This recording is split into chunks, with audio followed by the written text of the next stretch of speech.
a little bit about your background. Of course, I'd love to talk about my background. I'm an Aggie. Got my degree in economics from A&M College Station.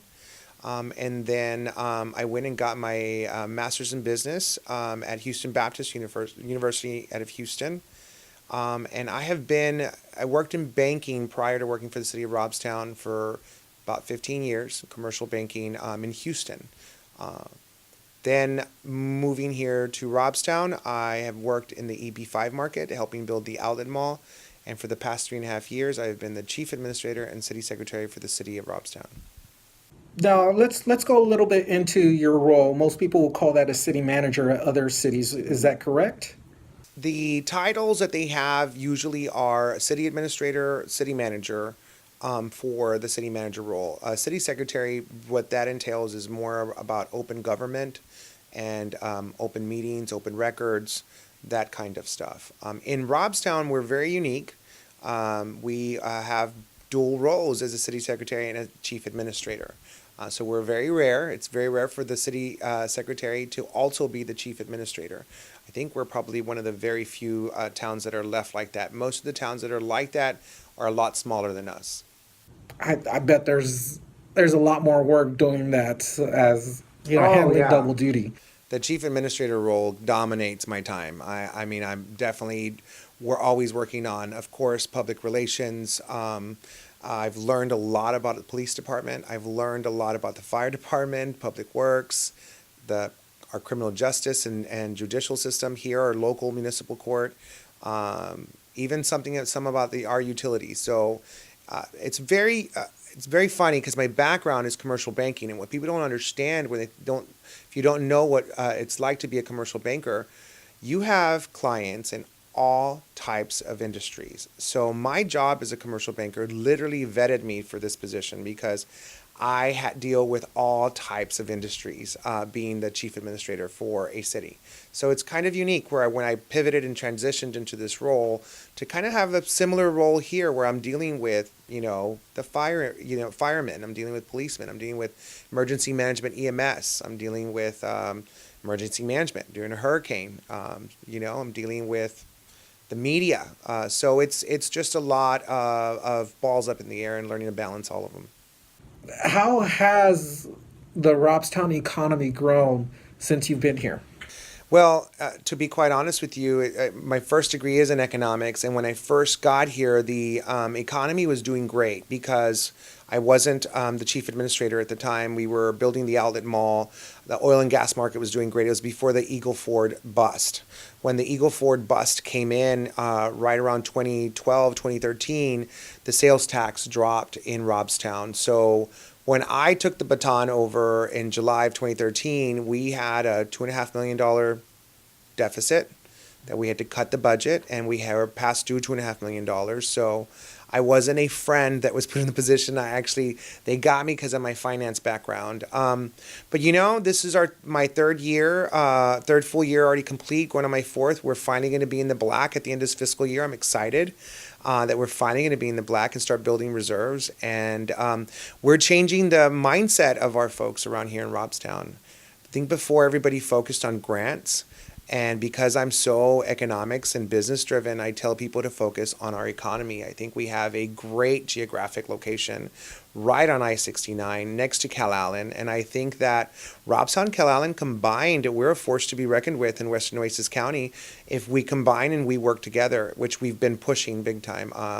We love our neighbor to the north, Calallen, and love the growth along the I-69 corridor. And we've got some new businesses coming into town, a galvanizing plant, another fuel company. We've got a health facility coming in. We've got new retail being built right across from the high school. So 3 years later, that Eagle Ford bust, we're looking at the growth again. And it's not been by grants or handouts. It's been by leveraging our business-friendly atmosphere and our economy. Most people here in the coastal bend sadly would kind of just push Robstown to the side. Why? Because it's just a suburb. What are you doing to push the mentality of telling people, hey, come move over here to Robstown or come work over here to Robstown? I mean, it's not so much come move over here to Robstown or hey, Robstown's the best place to live, but it's reminding everybody that, you know what, if we want to make Nueces County and the Coastal Bend strong, every single one of us has to come to the table with something. And Robstown is coming to the table with something. We are a partner, a neighbor in the Coastal Bend. And now we're bringing our economic growth. And we're here to help the economy grow. And we're here to be partners with everybody. I think for a long time it was like, when I first moved back, again, I moved out of here when I was 18. I come back 18 years later, and there's so much negativity, and I'm like, kind of mind blown with it because I'm like, where is all this? Like, we talk about bullying, and it's like, well, this is the modern day bullying of the folks here in this little town. I mean, these are hardworking individuals, blue collar individuals that are great people, passionate people in Robstown.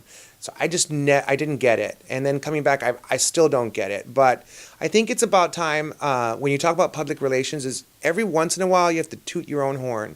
You have to talk about yourself. And Robstown wasn't doing that. Robstown was just taking the punches.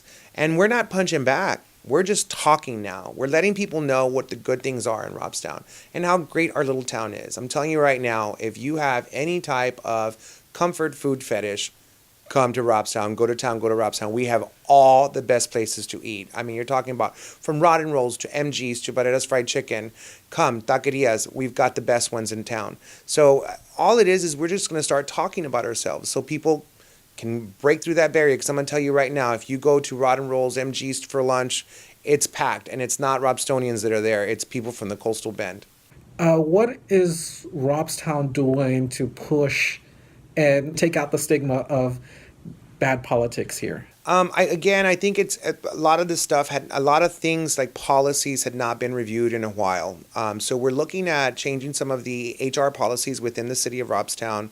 And then we're also looking at doing some charter revisions coming up this November.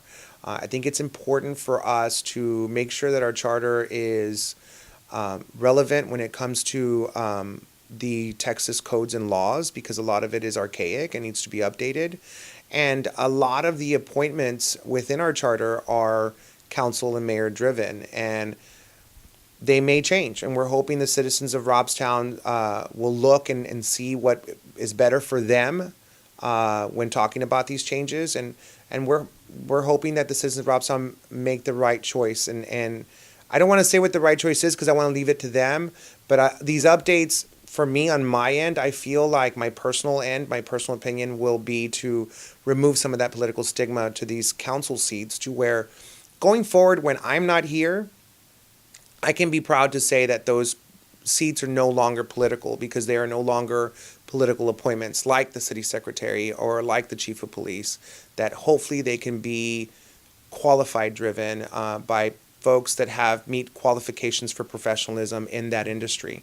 So that's what they're working on right now, and I'm very proud of our council working to not worry about themselves, but worry about when they're not here.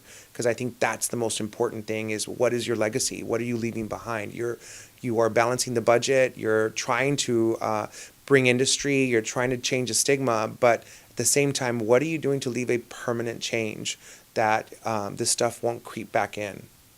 So I'm very proud of that right now. Every time I pass by Robstown High School, there's always construction. There's always something new happening. Can you tell us a little bit about it? I'm so excited about Robstown High School right now. And talking about, again, we're going to keep talking about ourselves here in Robstown and all the great things. We have the early college high school in Robstown, where you don't have to pay tuition, you don't have to pay for books. If you're in high school and you want to start your college career off, you can. In fact, we have the first kid from Robstown High School that hasn't even graduated from Robstown High School yet. He is a senior in Robstown High School. But this December, he got an associate's degree at Del Mar College. So we have the first student in the Coastal Bend, AJ Barrera, who literally received a college degree before he got his high school diploma. I mean, that is super impressive for leaving a continued legacy here in Robstown and the great things going on. And that's great that we're able to make education, higher education, affordable for our folks here in this little town. Any other programs that you would like to talk about? Yeah, I just met with the superintendent last week. Again, there's been a lot of great collaborations in Robstown. We've been working really hard with the drainage district over trying to make sure that our drainage changes, trying to get the drainage fixed so we can fix some roads. And we've been working with the school district to promote some of the events coming up that we think are going to be great community events. Like we've got a mariachi festival coming up April 13th. We're trying to break the Guinness Book of World Records on the 13th with the largest number of mariachis playing mariachi music in one building. Didn't y'all do that last year or 2 years ago? We tried, but Guinness is very fickle about how they record their numbers. So we're going to make sure to record the numbers perfectly this time so that we get that acknowledgement and get that the acknowledgement. But another thing that the Dr. Moreno and the school district is working on for the high school is, when it comes to us, and I keep talking about economics and leveraging the economy, is we have to make sure that we are building a skilled labor force. And he has been working on programs with Del Mar College that will help in replacing some of these folks that are starting to retire, baby boomers, in the refineries, bringing these vocational trainings, tactical things that work with the refineries for on the Del Mar West Campus side. So I'm really excited that we're bringing that, because when we talk about higher education, we always talk about, we think about four-year diplomas, and we forget that, higher education doesn't mean just a four-year degree.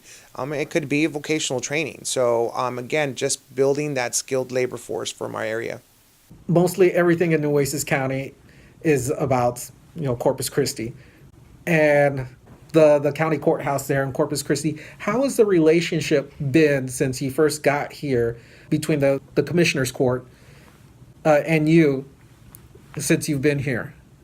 I'll be honest with you, and coming in, I'm an insider, but an outsider. I was gone for 18 years. When I came back, it was like, well, you probably don't want to talk to this person, don't want to talk to that person. I cannot say that. From Blake Farringhold to Congressman Cloud's office, from Judge Lloyd Neal, who was an awesome advocate for our mayor, to Judge Barbara Canales, we've had great working relationships with all our folks. Representative Todd Hunter, Representative Abel Herrero. That's the one thing I will tell you about the Coastal Bend.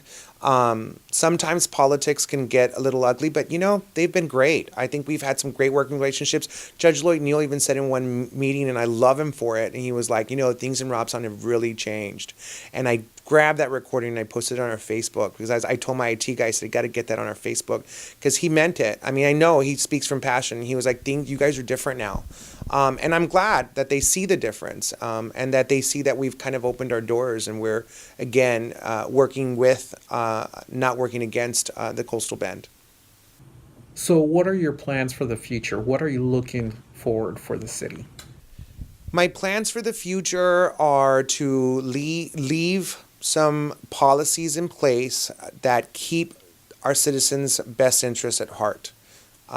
Because I don't want to leave here and walk away and feel like, God, we fixed our finances, we started getting some programs in place, and then it got all undone for some gossipy whatever, because that's what, we don't want to go that gossip route.